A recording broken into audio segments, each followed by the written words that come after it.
मराठा समाजाला आरक्षण मिळावे आणि जालना जिल्ह्यातील घटनेच्या निषेधार्थ सकल मराठा क्रांती मोर्चाच्या वतीने 13 सप्टेंबर रोजी दुपारी 12 वाजताच्या सुमारास बुलढाणा येथे विशाल मोर्चा काढण्यात आला। मोर्चात मराठा समाजातील हजारो महिला, पुरुष, तरुण तरुणी उत्साहाने सहभागी झाले होते।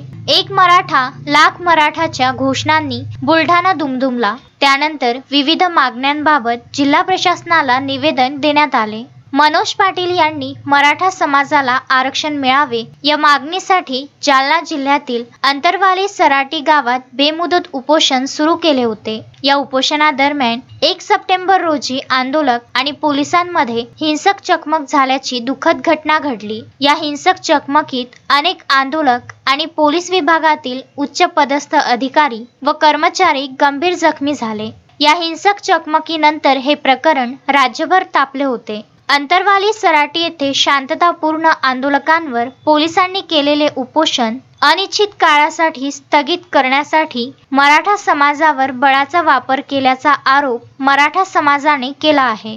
त्यामुळे या प्रकरणी पोलिसांनी केलेल्या लाठीचार्ज आणि मराठा समाजाला आरक्षण देण्याच्या प्रमुख मागणीसाठी बुलढाण्यात सकल मराठा क्रांती मोर्चाचे आयोजन करण्यात आले होते।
मोहम्मद फारूक, विदर्भ न्यूज, खामगाव।